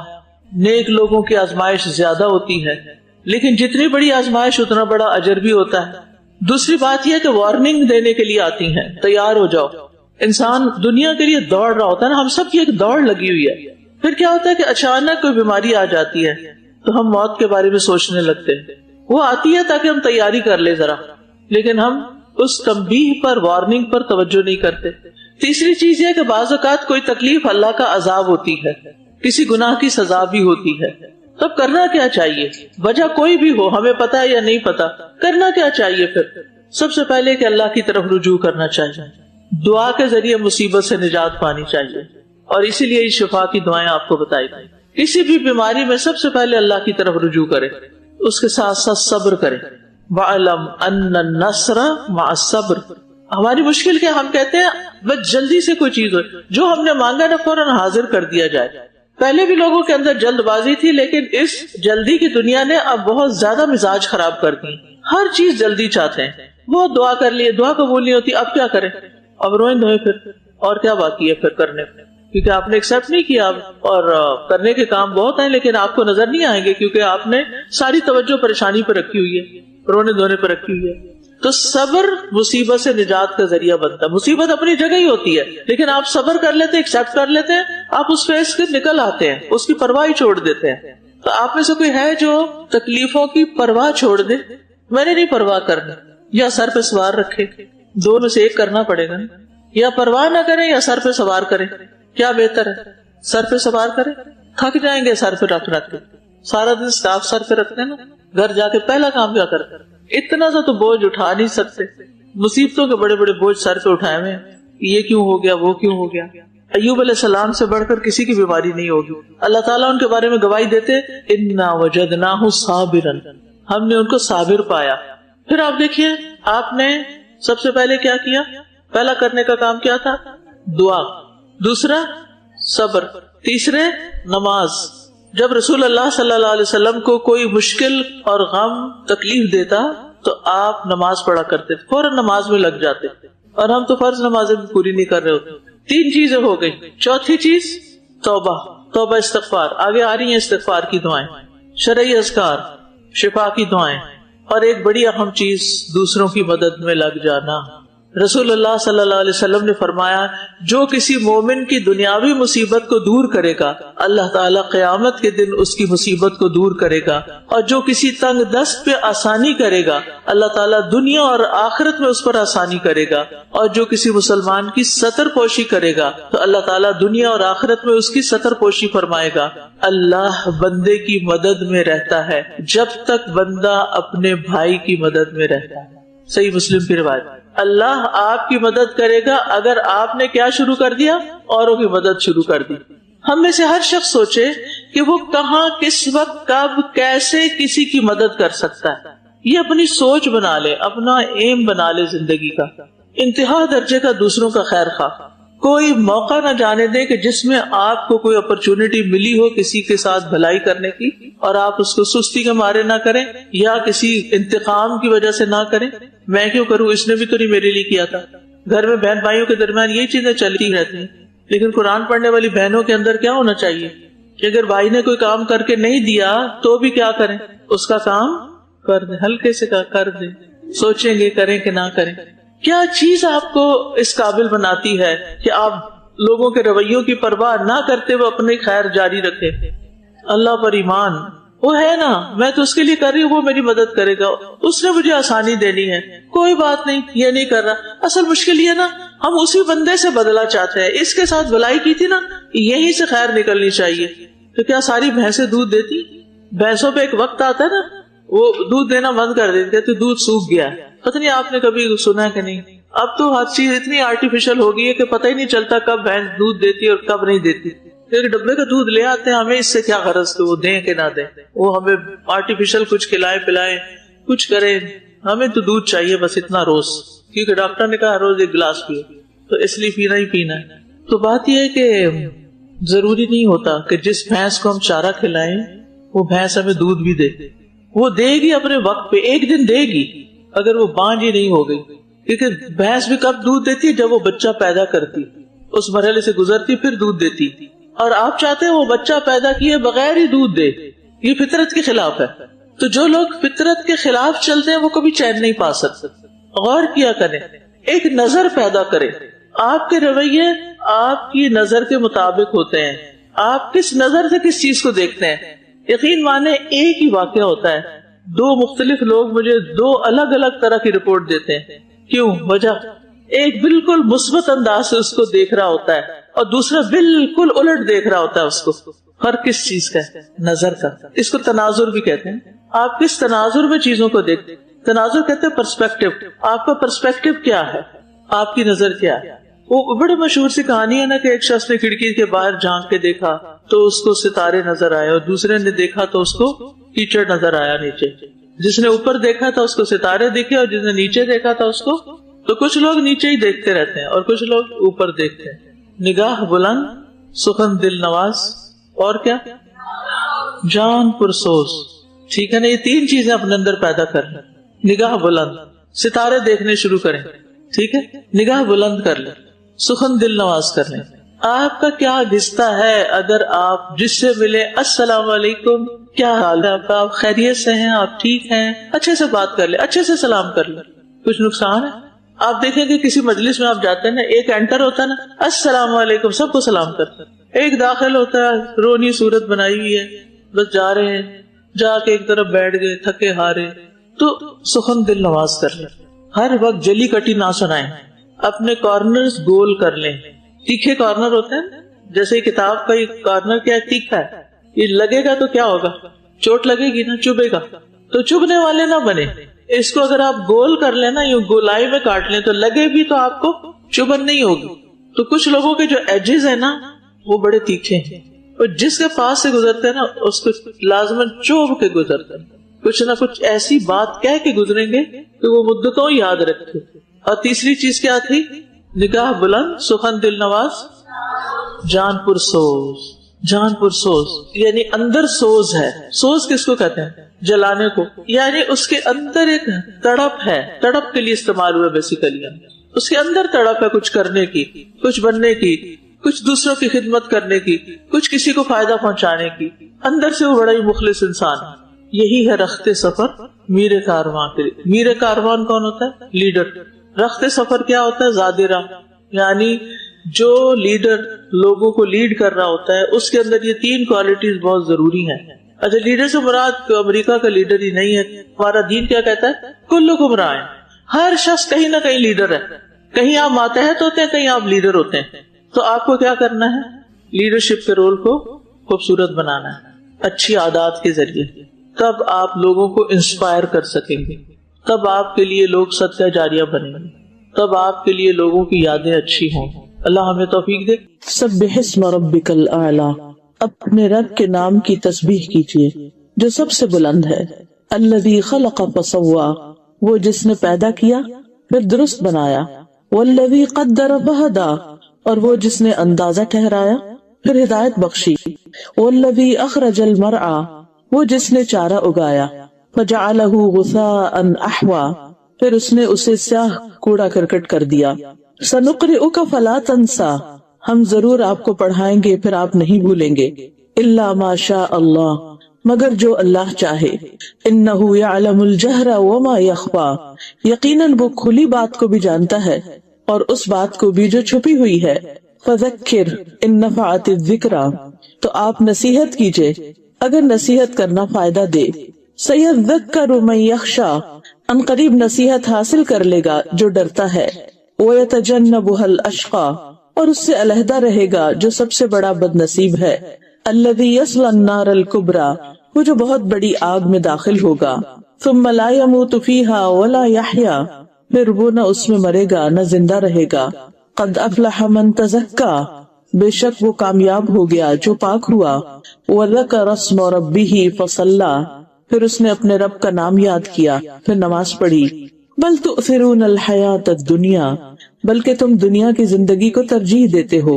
والآخرۃ خیر وابقی، حالانکہ آخرت کہیں بہتر. انا انزلناہ فی لیلۃ القدر وما ادراک ما لیلۃ القدر، لیلۃ القدر خیر من الف شہر، تنزل الملائکۃ والروح فیہا بإذن ربہم من کل امر، سلام ہی حتی مطلع الفجر. شروع کرتی ہوں اللہ کے نام سے جو بے انتہا مہربان نہایت رحم فرمانے والا ہے. ہم نے اس قرآن کو شب قدر میں نازل کیا ہے، اور تم کیا جانو کہ شب قدر کیا ہے. شب قدر 1000 مہینوں سے زیادہ بہتر ہے. فرشتے اور روح اس میں اپنے رب کے اذن سے ہر حکم لے کر اترتے ہیں. وہ رات سراسر سلامتی ہے طلوع فجر تک. اللہ کا شکر ہے، اللہ کا احسان ہے جس نے ہمیں مسلمان بنایا. اس کا احسان ہم پر کہ اس نے ہمیں ایمان جیسی نعمت، ایمان جیسی دولت عطا فرمائی. اس کا احسان ہے ہم پر کہ اس نے ہمیں اپنے دین کی سمجھ عطا فرمائی. اس کا احسان ہے ہم پر کہ اس نے حضور اکرم صلی اللہ علیہ وسلم کو ہمارے لیے سراپا ہدایت بنا کر بھیجا. ہمارے پاس ایک ایسی کتاب بھیجی جو قیامت تک انسانوں کی رہنمائی کرتی رہے گی. اس کتاب کا ملنا دنیا کی سب سے عظیم نعمت ہے.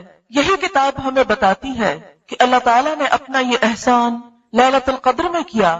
فرمایا انا انزلناہ فی لیلۃ القدر، یقیناً ہم نے اس کو لیلۃ القدر میں نازل کیا. لیلۃ القدر کیا ہے؟ وما ادراک ما لیلۃ القدر، اور تم کیا جانو کہ یہ لیلۃ القدر ہے کیا؟ لیلۃ القدر خیر من الف شہر، لیلۃ القدر 1000 مہینوں سے زیادہ بہتر ہے. یہ ایک رات جس میں اللہ تعالیٰ کا یہ انعام، اللہ کا یہ کلام، قرآن حکیم دنیا میں بھیجا گیا. یہ رات رمضان المبارک کے آخری عشرے کی راتوں میں سے ایک رات ہے. نبی صلی اللہ علیہ وسلم نے اسے آخری عشرے کی طاق راتوں میں 21ویں، 23ویں، 25ویں، 27ویں اور 29ویں میں تلاش کرنے کا حکم دیا. آج اس سال کے رمضان المبارک کی یہ آخری طاق رات ہے. معلوم نہیں کہ یہی وہ شب قدر ہو جس کی اللہ کے ہاں بہت فضیلت ہے. نبی صلی اللہ علیہ وسلم رمضان کے آخری عشرے میں خود بھی جاگتے، اپنے گھر والوں کو بھی جگاتے، اپنی عبادات میں پورے مہینے سے زیادہ سرگرم ہو جاتے. آپ صلی اللہ علیہ وسلم نے رمضان کی عبادت میں جن عبادات کو بہترین قرار دیا وہ ایک تو روزہ ہے. من صام رمضان ایمانا واحتسابا غفر له ما تقدم من ذنبه، جس نے رمضان المبارک کے روزے ایمان اور احتساب کے ساتھ رکھے اس کے پچھلے سارے گناہ معاف کر دیے جائیں گے.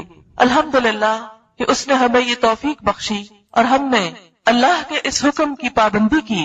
دوسری عبادت رمضان کی ساری راتوں میں قیام ہے، یعنی تراویح کی شکل میں. من قام رمضان ایمانا واحتسابا غفر له ما تقدم من ذنبه، جس نے ایمان اور احتساب کے ساتھ رمضان کی راتوں کو قیام کیا اس کے بھی پچھلے گناہ معاف کر دیے گئے.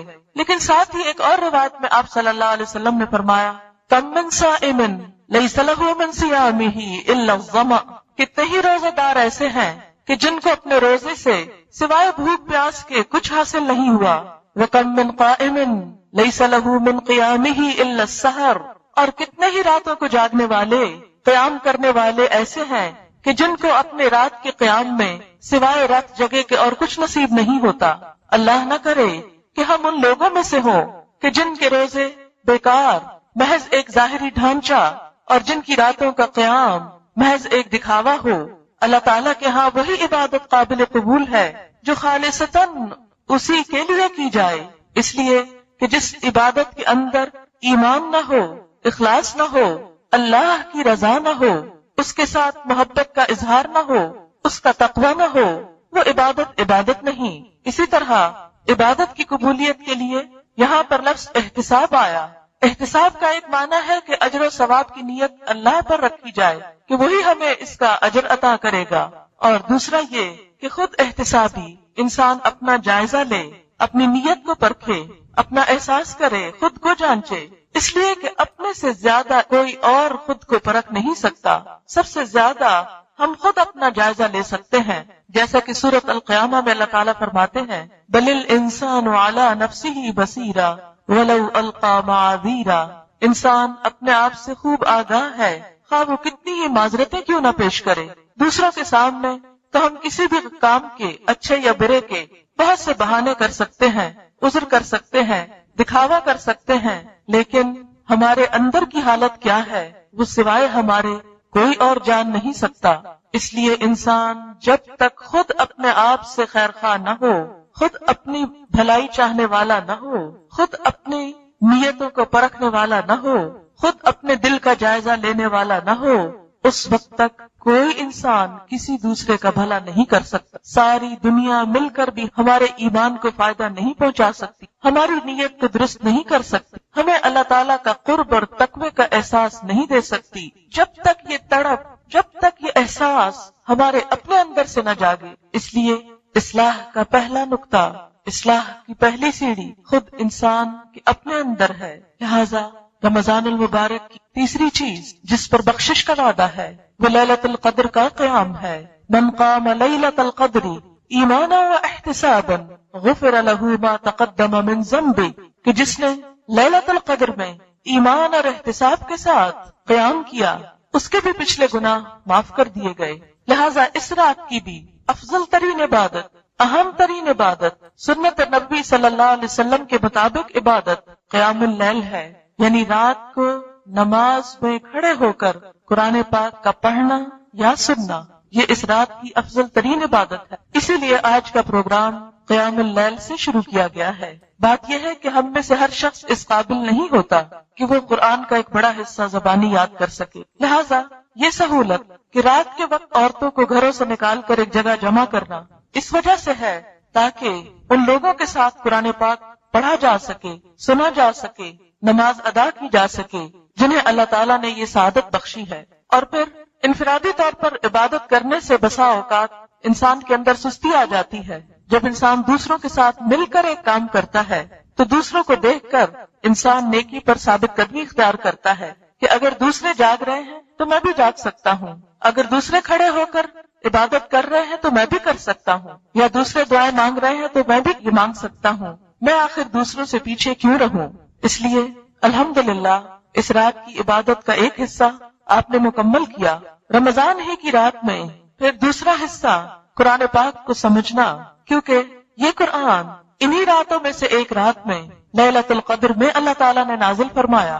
اس رات کی قدر و قیمت دوسری راتوں کے مقابلے میں آخر کیوں ہے؟ یہی رات کیوں؟ سال میں بے شمار راتیں ہیں، کئی سو راتیں ہیں، ان کے اندر جاگنا یا ان کی عبادت اتنی اہم کیوں نہیں؟ اور ان راتوں کی عبادت اتنی اہم کیوں ہے؟ اس لیے کہ اس رات کو اللہ تعالیٰ نے فضیلت بخشی، اس کی قدر اور اس کی اہمیت خود بتائی. انا انزلناہ فی لیلۃ القدر، قدر کا معنی قدر و قیمت بھی ہے. اس رات کی قدر و قیمت یعنی قدر و قیمت والی رات کیوں ہے؟ کہ اس رات میں اللہ تعالیٰ نے قرآن پاک اتارا ہے. تو جس رات میں قرآن پاک اتارا گیا اس رات کو قرآن پاک کی وجہ سے یہ اہمیت حاصل ہوئی، اس کی یہ فضیلت کہ لیلۃ القدر خیر من الف شہر، لیلۃ القدر 1000 مہینوں سے بڑھ کر بہترین رات ہے. اس کی بنیادی وجہ یہی ہے کہ اس رات میں قرآن پاک نازل کیا گیا. قرآن پاک اللہ تعالیٰ کا ایک احسان ہے ہم پر، لہذا اس احسان کو محسوس کرنا، اس احسان کو احسان سمجھنا آخر کس طرح ہو سکتا ہے؟ اسی وقت جب ہم اس کتاب کا حق ادا کریں. اس کتاب کا حق کیا ہے؟ نمبر 1 کہ اس کو صحیح طور پر پڑھنا آئے، جس طرح یہ اتری ہے اسی طرح اس کو پڑھا جائے. نمبر 2 اس کو سمجھا جائے، اس پر غور و فکر کیا جائے. نبی اکرم صلی اللہ علیہ وسلم کی اپنی زبان عربی تھی، صحابہ کرام بھی عربی سے خوب واقف تھے، لہذا ان کو ترجموں کی اور تفسیروں کی بہت زیادہ ضرورت نہیں پڑتی تھی، کیونکہ عملی تفسیر نبی اکرم صلی اللہ علیہ وسلم کی شکل میں ان کے درمیان موجود تھی. قرآن کی عبارت کو ڈائریکٹلی سمجھتے تھے، لہذا جب ان کے ہاں قرات ہوتی تو ان کے اندر خود بخود خشوع آتا، ایک ایک آیت پر وہ رویا کرتے تھے. آج ہماری آنکھوں میں کوئی آنسو نہیں ہوتا، ہمارے دل نرم نہیں ہوتے، اس لیے کہ قرآن ہمارے دلوں میں نہیں اترتا، ہم اس کا معنی نہیں سمجھتے. نبی صلی اللہ علیہ وسلم کی قرات کا طریقہ یہ تھا کہ جہاں عذاب کی آیتیں آتی وہاں رک کر آپ عذاب سے پناہ مانگا کرتے تھے، جہاں اللہ تعالیٰ کی صفات کا ذکر آتا وہاں اللہ تعالیٰ کی تسبیح بیان کرتے، اور جہاں جنت کا ذکر آتا وہاں اللہ تعالیٰ سے اس کا فضل اور جنت مانگتے. لیکن آج ہمارے اندر یہ کیفیت کیوں نہیں ہوتی؟ قرآن سنتے وقت بھی ہماری نگاہیں ادھر ادھر کیوں اٹھتی ہیں؟ ہمارے دل اس کی طرف متوجہ کیوں نہیں ہوتے؟ اس کی بنیادی وجہ یہی ہے کہ ہم نہیں سمجھتے کہ یہ قرآن کیا بتا رہا ہے، کیا کہہ رہا ہے، اس کے اندر ہمارے لیے کیا حکم ہے، یہ ہمیں کس بات کی خبر دے رہا ہے، اس میں کیا خوشخبری آ رہی ہے، کس بات پر ڈراوا آ رہا ہے، ہمیں کیا کرنا چاہیے، کس بات سے رکنا چاہیے. اور پھر دوسری بات یہ کہ جب سمجھ آئے بھی تو ہم لوگوں کو بار بار یاد دہانی کی ضرورت رہتی ہے. اس لیے اس رات کے اندر قرآن پاک کا تھوڑا سا حصہ سمجھ لینا یہ بھی ایک بابرکت عبادت ہے. ایک روایت میں آتا ہے کہ رات کے ایک حصے میں دین کا تھوڑا سا علم حاصل کرنا ساری رات کے قیام سے افضل ہے. یعنی اگر کوئی شخص ساری رات نوافل میں کھڑا رہتا ہے اور دوسری طرف دین کا کچھ حصہ سیکھتا ہے تو دین کا کچھ حصہ سیکھنا ان نوافل سے بھی زیادہ بڑھ جاتا ہے.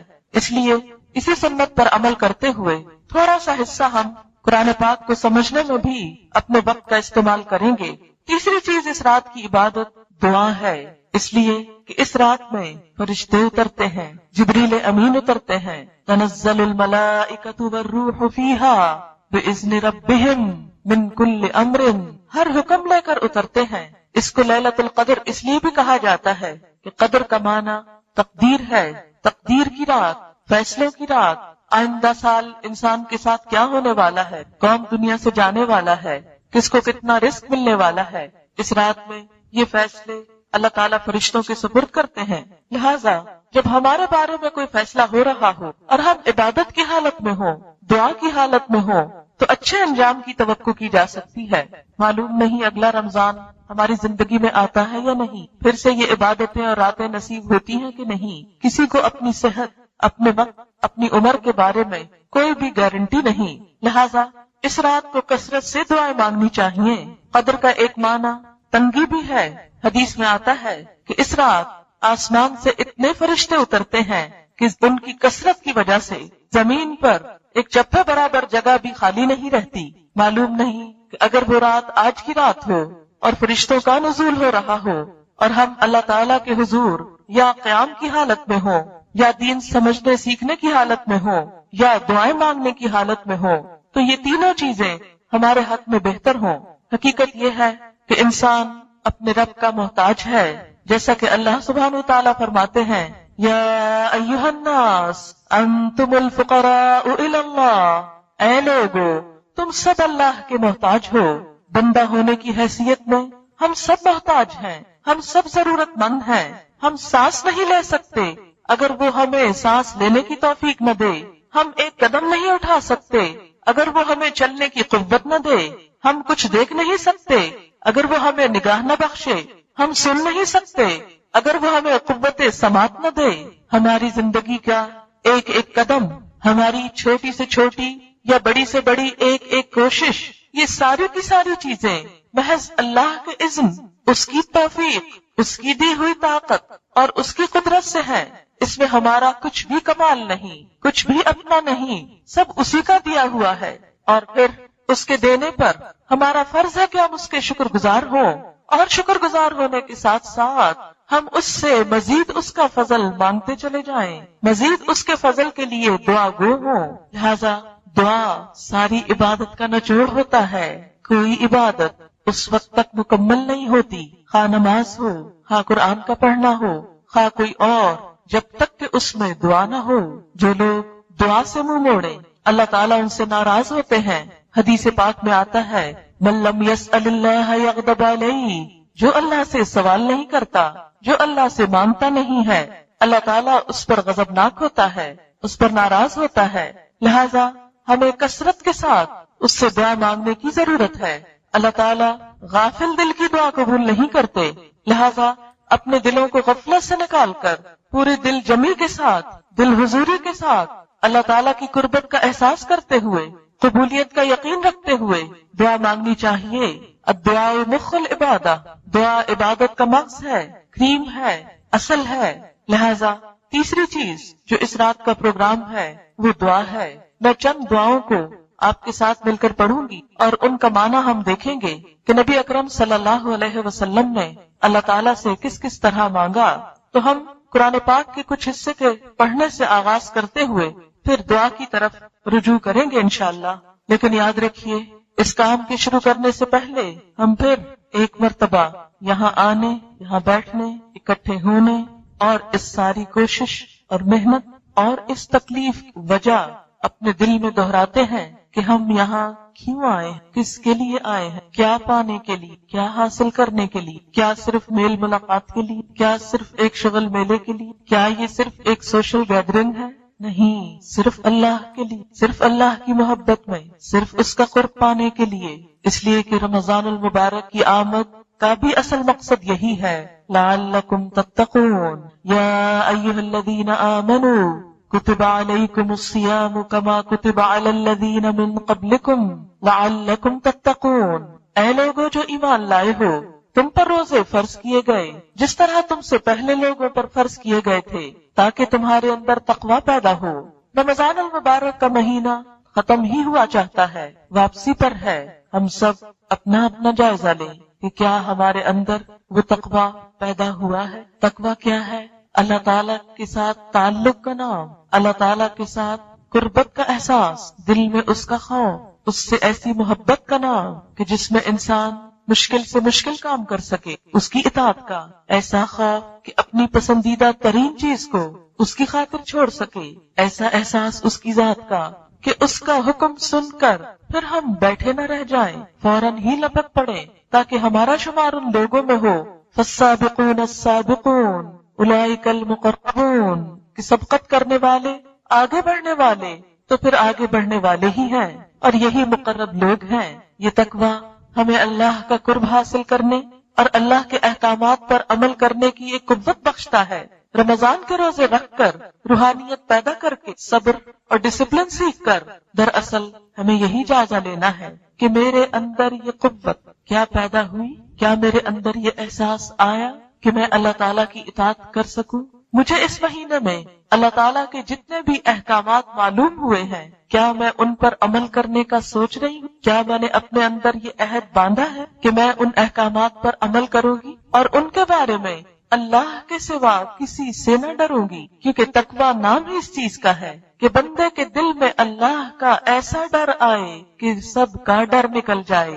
آج دین پر عمل کرنے میں کون کون سی چیز رکاوٹ بنتی ہے؟ لوگوں کا ڈر، معاشرے کا ڈر، مستقبل کا ڈر، بھوکے ہو جانے کا ڈر کہ جاب نہ چلی جائے۔ یہ سارے ڈر ہمیں اپنے دل سے نکال کر اپنے آپ کو اللہ کے لیے خالص کرنا ہوگا۔ جب انسان کے اندر طاقت آتی ہے، قوت آتی ہے، صحت ہوتی ہے، تو بڑے سے بڑا مشکل کام اس کو بھاری نہیں لگتا، آسانی سے کر جاتا ہے، جرأت مندانہ قدم اٹھا لیتا ہے۔ لیکن جب انسان جسمانی طور پر کمزور ہوتا ہے تو پانی کا ایک گلاس اٹھا کر پینا بھی اس کے لیے دوبھر ہو جاتا ہے۔ بالکل اسی طرح جب ایمان کمزور ہوتا ہے، روحانی صحت کمزور ہوتی ہے، تو انسان کے لیے اللہ تعالیٰ کے چھوٹے سے حکم پر بھی عمل کرنا بڑا مشکل لگتا ہے۔ ہائے کس طرح کریں؟ جیسے منافقین کا حال ہوتا تھا، جس کی نقشہ کشی قرآن پاک میں کی گئی، وَلَا يَأْتُونَ الصَّلَاةَ إِلَّا وَهُمْ كُسَالَىٰ، کہ نہیں وہ آتے نماز کی طرف مگر سستاتے ہوئے، اللہ کی راہ میں دیتے ہوئے ان کے اندر ایمان نہیں ہوتا، جذبہ نہیں ہوتا، ابو الدحداء والی کیفیت نہیں ہوتی۔ وہ اللہ کی خاطر مال خرچ کرنے کو اپنے اوپر ایک تاوان سمجھتے ہیں، ایک چٹی سمجھتے ہیں، دین کے راستے میں قدم اٹھانے کو، جہاد کرنے کو وہ اپنے لیے بلائے جان سمجھتے ہیں۔ لیکن جس دل کے اندر ایمان کی طاقت آ جاتی ہے، پھر صحابہ کرام جیسا ایمان جب پیدا ہوتا ہے، دشت صحرا بھی نہ چھوڑے ہم نے، بحر ظلمات میں دوڑا دیے گھوڑے ہم نے، پھر تو انسان کا ایمان ایسا ہوتا ہے کہ وہ بے خوف و خطر گھوڑوں سمیت دریاؤں میں اتر جاتا ہے اور تیرنے لگتا ہے، پھر تو دریا بھی اس کے لیے مسخر ہو جاتے ہیں۔ حضرت عمر فاروق کے زمانے میں ایک مرتبہ زلزلہ آیا تو حضرت عمر رضی اللہ تعالیٰ عنہ کہتے ہیں، اے زمین تھم جا، کیا تو نہیں جانتی کہ عمر تیری پیٹھ پہ عدل کرتا ہے؟ یہ کون سی چیز تھی؟ کہتے ہیں کہ زلزلہ تھم گیا، ایک مرتبہ آگ لگی، سب نے بجھانے کی کوشش کی، نہیں بجھ پا رہی، عمر فاروق کہتے ہیں کہ اے آگ بجھ جا، عمر اس زمین پہ عدل کرتا ہے۔ وہ ایمان تھا جنہوں نے ان کی زبان کے اندر اتنی تاثیر پیدا کی کہ بے جان چیزیں بھی ان کی بات مانتی تھیں، ان کے آگے مسخر کر دی گئی تھی۔ لیکن کیا وجہ ہے؟ آج ہم بھی کلمہ پڑھنے والے ہیں، لیکن ہمارے اندر نہ وہ ایمان باقی ہے، نہ وہ شوق باقی ہے، نہ وہ اطاعت باقی ہے، نہ وہ قوت باقی ہے کہ ہم دنیا تو چھوڑ اپنی ذات پر ہی اسلام کو نافذ کر لیں، کہ غیبت کا موقع آئے تو زبان روک لیں، کسی پہ ظلم کا موقع آئے تو ہاتھ روک لیں، اللہ کی حدود کا موقع آئے تو ان حدود کو قائم رکھیں، ان کو توڑے نہیں، اس کی نافرمانی کر کے اس کے غضب کو نہ بھڑکائیں۔ یہ سب کچھ کب پیدا ہوتا ہے؟ تقویٰ سے۔ تقویٰ کیسے آتا ہے؟ روزے سے، تراویح سے، قرآن پڑھنے سے، رمضان سے۔ آج ہم سب خود سے پوچھیں، کیا روزے نے میرے اندر ایمان کی قوت پیدا کی کہ میں اس کی اطاعت کر سکوں؟ اگر یہ قوت اپنے اندر پائیں کہ رمضان سے پہلے جو کچھ آپ کرتے تھے، اگر کوئی غلط کام کرتے تھے جس کو آپ غلط سمجھتے تھے، تو آج اس قابل ہو کہ اس کو چھوڑ سکیں۔ کوئی نیک کام جس کی آپ تمنا کرتے تھے کہ میں یہ کر سکوں، تو اب اس قابل ہو رمضان کے گزرنے پر کہ آپ اس کو کر سکیں۔ کوئی چیز جو زندگی میں مشکل نظر آتی ہو، آج ہمارے اندر اگر وہ تقویٰ پیدا ہو گیا ہے کہ وہ ہم کو آسان نظر آنے لگے اللہ کی اطاعت میں سے، تو سمجھے کہ اس روزے سے ہم نے کچھ حاصل کیا، قرآن کے پڑھنے سے ہم کو کچھ نصیب ہوا۔ لیکن اگر یہ کیفیت نہیں آئی تو پھر ہم میں سے ہر ایک اپنے اپنے دل کا جائزہ لے کہ پورا مہینہ گزر گیا اور ہم کہاں کھڑے ہیں۔ لیکن گزرتے لمحے کچھ ابھی بھی باقی، وہ جو ہماری کوششوں سے نہیں ہو سکا، آج اللہ کے حضور دعائیں مانگ کر، گڑ گڑا کر اس سے وہ قوت مانگے، اس سے وہ طاقت مانگے کہ جس سے ہم وہ عمل کر سکیں، جس کی وجہ سے ہم اس کی بخشش کے قریب ہو سکیں، اس کی اطاعت کے قریب ہوں، کیونکہ ہر سال ہمیں موت سے قریب کر رہا ہے، دنیا سے دور کر رہا ہے، آخرت کے قریب کر رہا ہے، اور ایک دن ایسا بہت جلد آنے والا ہے، جیسا کہ وہ حدیث میں مثال دی گئی کہ آخرت کی مثال ایسے ہی ہے جیسے ایک کپڑا پھاڑ دیا گیا ہو اور اس کا بس آخری تار بچا ہو، اور وہ آخری تار کسی وقت بھی ٹوٹ سکتا، اور آخری تار تو بڑا کچا ہو، معلوم نہیں وہ تار کب ٹوٹ جائے اور ہم اس دنیا سے آخرت کی طرف جا قدم اٹھائیں، پھر وہاں کون ہوگا، کیا ہمارے ماں باپ ساتھ ہوں گے، ہمارے بہن بھائی ساتھ ہوں گے، ہماری اولاد ہمارے ساتھ ہوگی، ہمارے شوہر ہمارے ساتھ ہوں گے، ہمارے دوست ہمارے ساتھ ہوں گے،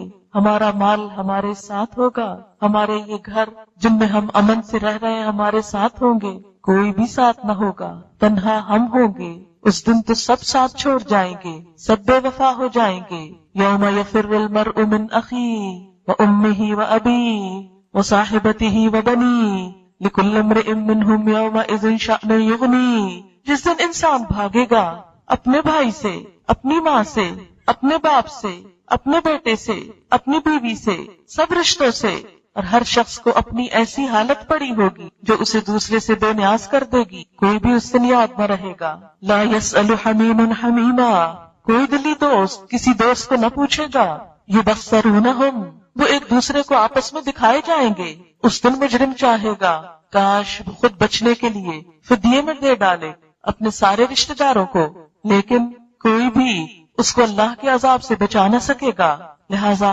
ہم سب کے لیے ضرورت اس بات کی ہے کہ دنیا سے جانے سے پہلے اپنے لیے کچھ تو ایسا سامان کریں، کچھ تو ایسی چیز جمع کر لیں کہ جو کل کام آنے والی ہے، جو اللہ تعالیٰ کو پسند آنے والی ہے، جو اس کو راضی کرنے والی ہے، لہذا اس بات کی خصوصی طور پر آج کی رات میں دعائیں مانگنی ہے تاکہ ہم اس دنیا سے جائیں، ایمان کی حالت میں جائیں، عمل صالح کے ساتھ جائیں، ان چیزوں کے ساتھ جائیں جو اللہ تعالیٰ کو پسند آ جائیں، اور پھر جب اصل زندگی شروع ہو، یہ تو امتحان والے دن ہے نا، اصل زندگی جب شروع ہو تو واقعی وہ عیش و عشرت، وہ آرام، وہ نعمتیں، وہ راحتیں، وہ جنتیں ہمارا مقدر ہوں کہ جس کی ہمیں تڑپ ہے، طلب ہے، تمنا ہے، لیکن جنت کی قیمت عمل ہے، صرف طلب نہیں، عمل، اس لیے اس عمل کے لیے خاص طور پر ہمیں دعائیں کرنے کی ضرورت ہے، اور یہ بھی یاد رکھیں راتوں میں سونا بھی عبادت ہے،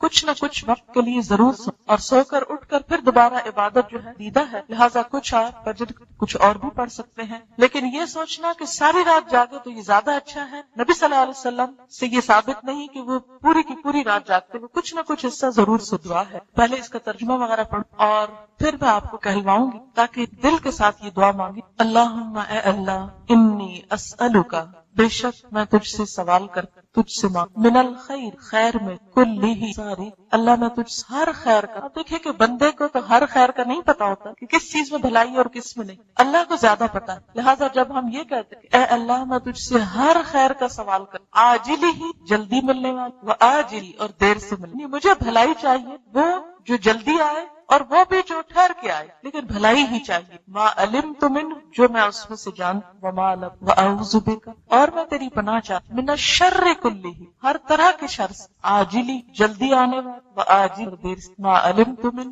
میں جانتا کہ کچھ چیزوں انسان اب برا سکتا، وما لم، میں آپ کو یہ کہہ رہی کہ پروننسیشن کے ساتھ جب دعا مانگی جاتی تو وہ زیادہ فائدہ دیتی، بعض اوقات ہم سے کارڈ لینے پڑھنا نہیں ہے، کیا لکھا جیسے تیسے پڑھتے، دوسری بات یہ سب مل کر جب ہو سکتا ہے کسی طرح نیکی سب کی اکٹھی اٹھے، یاد بھی اٹھے گی، اور ایک تعلیم کا سلسلہ بھی یاد ہی ہو جائے، زبانی حصہ بن، اللہم انی اسألک من الخیر کلہ عاجلہ و آجلہ ما علمت منہ وما لم اعلم واعوذ بک من الشر کلہ عاجلہ و آجلہ ما علمت منہ وما لم اعلم اللہم انی اسألک من الخیر کل عاجلہ و آجلہ ما علمت منہ وما لم اعلم واعوذ بک من الشر کلہ